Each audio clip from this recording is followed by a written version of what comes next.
Ben quarter को Alice thorn की बंद स्टडी में एक पुरानी खाते की किताब मिली। यह कोई साधारण बही खाता नहीं था, इसमें उनके दादाजी के हर छोटे बड़े खर्च का हिसाब था। लेकिन एक एंट्री ने बेन को चौंका दिया। एक छोटी सी दुकान से हुई खरीद जिसका बिल लाखों में था। कोई भी दुकान इतना महंगा सामान क्यों बेचेगी? यह एक बेतुकी गलती थी या कुछ और? बेन को लगा यह सिर्फ शुरुआत है। पते पर जाकर बेन ने देखा कि वो दुकान कई साल पहले बंद हो चुकी थी। तो फिर दादाजी ने वहां से लाखों का सामान कैसे खरीदा? क्या कोई और इस रहस्य के पीछे था? बेन की उलझन और बढ़ गई। बेन को पुराने अखबारों की कतरनों से एक जमीन विवाद का पता चला। वो दुकान, वो जमीन और दादाजी का बही खाता सब एक बड़ी साजिश का हिस्सा थे। ये सिर्फ पैसों का खेल नहीं था, कुछ और ही चल रहा था। दादाजी ने अपनी ही जमीन को एक बड़ी कंपनी को बेचने से मना कर दिया था। उस नकली बिल का मकसद कंपनी को दादाजी का बैंक अकाउंट खाली दिखाना था ताकि वे अपनी जमीन बेच दें। यह एक बड़ी साजिश थी। बेन ने समझा कि दादाजी ने वो नकली बिल खुद बनाया था ताकि कंपनी को लगे कि वे आर्थिक रूप से कमजोर हो रहे हैं। यह उनकी जमीन बचाने की एक चाल थी। बेन को दादाजी की चतुराई पर गर्व हुआ। इंस्पेक्टर शर्मा ने उस कंपनी के खिलाफ जांच शुरू कर दी। दादाजी के नकली बिल ने कंपनी को गलत साबित कर दिया था। न्याय की जीत निश्चित थी। बेन ने चैन की सांस ली। दादाजी ने न सिर्फ अपनी जमीन बचाई थी बल्कि एक बड़ी कंपनी की साजिश का भी पर्दाफाश किया था। बेन को लगा यह रहस्य सिर्फ एक खाते की किताब में नहीं बल्कि पूरे जीवन के अनुभव में छिपा था। बेन को खाते की किताब में एक छोटा सा हस्तलिखित नोट मिला। सच हमेशा सामने आता है, बस सही समय का इंतजार करो। दादाजी हमेशा एक कदम आगे थे।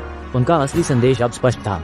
एलिस थॉर्न ने केवल अपनी संपत्ति नहीं बल्कि परिवार के मूल्यों और बुद्धिमत्ता की विरासत भी छोड़ी थी।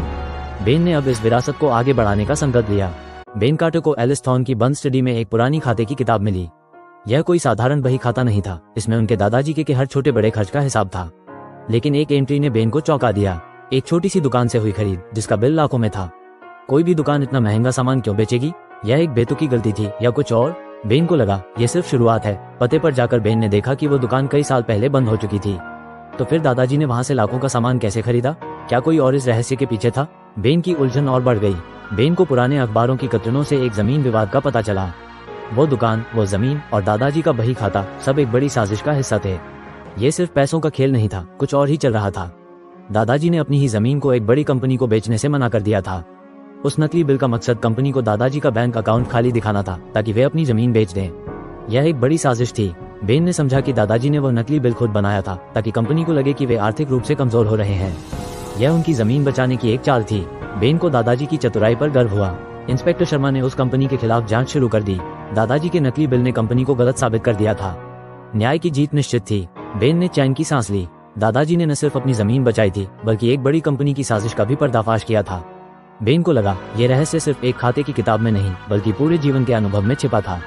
बेन को खाते की किताब में एक छोटा सा हस्तलिखित नोट मिला। सच हमेशा सामने आता है, बस सही समय का इंतजार करो। दादाजी हमेशा एक कदम आगे थे।